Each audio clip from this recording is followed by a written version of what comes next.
আপনি আসলে দেখবেন যে এক নম্বর দল ওয়ার্ল্ডের টেস্টে তাদের সঙ্গে খেলাটা তো চ্যালেঞ্জিং হবে, এটা আমরা আগে থেকেই জানি। আমরা যখন টিম অ্যানাউন্স করেছিলাম সেদিনও আমি আপনাদের সঙ্গে কথা বলেছিলাম যে আসলে দুই দলের আমরা যদি বোলিং ডিপার্টমেন্ট ব্যাটিং ডিপার্টমেন্ট দুইটা ডিপার্টমেন্টই দেখি, তারা বেশ এগিয়ে পাকিস্তানের সঙ্গে কম্পেয়ার করলে। সেটাই কিন্তু হয়েছে। আপনি দেখবেন যে তাদের বোলিং পেস এবং স্পিন দুইটা ডিপার্টমেন্টে কিন্তু যথেষ্ট স্ট্রং ছিল, এবং সেই টাফ টাইমটা আমাদের দিবে আমরা আগে থেকে ধারণা করেছিলাম, সেটা কিন্তু দিয়েছে তারা। স্পেশালি আমি যদি বলি যে চেন্নাইয়ের উইকেটটা নিয়ে অনেক কথা হচ্ছিল, বাট উইকেটটা কিন্তু ভালো একটা উইকেট ছিল, এটা বলতে হবে। আমরা জানি যে কোনো টেস্ট উইকেটে সাধারণত সাবকন্টিনেন্টে ফোর্থ ডে থেকে একটু স্পিন করা শুরু করে, বাট সেটা কিন্তু হয়েছে। বাট শুরুতে যে দুটা দিন ছিল, স্পেশালি প্রথম দিন এবং দ্বিতীয় দিনে কিন্তু আসলে খুব ভালো স্পোর্টিং উইকেট ছিল, যেখানে ব্যাটসম্যানদের জন্য ভালো বাউন্স ছিল, বড় পেস বোলারদের এনার্জি ছিল, স্পিনাররা ভালো জায়গায় বল করে অ্যাডভান্টেজ নিয়েছে। সো সেই জায়গা থেকে আমি বলবো যে আসলে দল বিবেচনা করলে ইন্ডিয়া বেশ এগিয়ে, এবং কন্ডিশনটাও কিন্তু একটু ডিফারেন্ট পাকিস্তানের সঙ্গে কম্পেয়ার করলে। তো সেই জায়গা থেকে চ্যালেঞ্জটা ছিল। চ্যালেঞ্জটা ফার্স্ট ইনিংস ব্যাটিং যদি দেখি, আমরা সেই চ্যালেঞ্জটা আসলে ফেস করতে ফেল করেছি।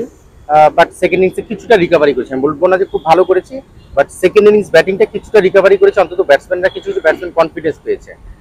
ফার্স্ট ইনিংসে আসলে আমরা খুব একটা ভালো করিনি। আপনি শুধু আমাদের দল না, আপনি দেখবেন ইন্ডিয়া দলও কিন্তু ফার্স্ট ইনিংসে খুব স্ট্রাগল করেছে।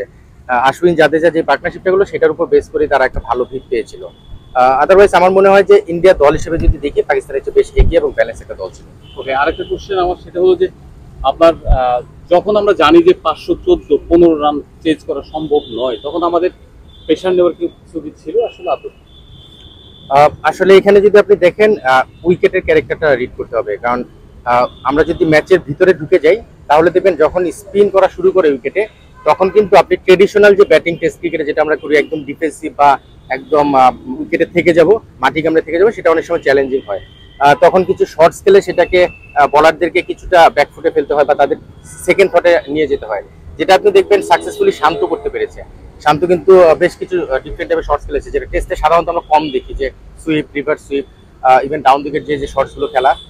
সো সেই জায়গা থেকে শান্ত সেটা খুব সাকসেসফুলি হ্যান্ডেল করেছে। কিছু প্লেয়ার ট্রাই করেছে, হয়তো সাকসেসটা পায়নি। সো আমার মনে হয় যে আসলে উইকেটে যখন এই ধরনের টার্ন করা শুরু করে, তখন কিন্তু ব্যাটসম্যান একদম ডিফেন্সিভ মনোভাব নিয়ে পুরো সময়টা উইকেটে থাকার চিন্তা করলেও সাকসেস আনা যায় না।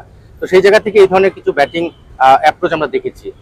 বাট তারপরেও আমার মনে হয় যে এর চেয়েও ভালো করা সম্ভব ছিল। কিছু কিছু আউট আসলে অবশ্যই তো আমাদের ভালো লাগেনি, যেটা টেস্ট ক্রিকেটের সঙ্গে খুব ভালো যায় না। তো সেই জিনিসগুলো অবশ্যই তারা চিন্তা করছে, এবং আসলে পাকিস্তানের সঙ্গে এটা আমি মিলাতে চাচ্ছি না, কারণ পাকিস্তানের উইকেটটা ডিফারেন্ট ছিল। আপনি যদি তাদের স্পিন অ্যাটাক দেখেন, সেটা ডিফারেন্ট ছিল। পেস বোলিং অ্যাটাকটা যদি দেখেন, তারাও অনেক নতুন বলতে হবে এই আঙ্গিনায়। তো সেই জায়গা থেকে আমার মনে হয় যে ইন্ডিয়ার চ্যালেঞ্জটা বেশি ছিল, এবং ইন্ডিয়া যে চ্যালেঞ্জটা আমাদের দিয়েছে, ব্যাটসম্যানরা কিছু কিছু জায়গায় ভুল করেছে, বাট আমি শিওর যে তারা সেটা নিয়ে ওয়ার্কআউট করছে।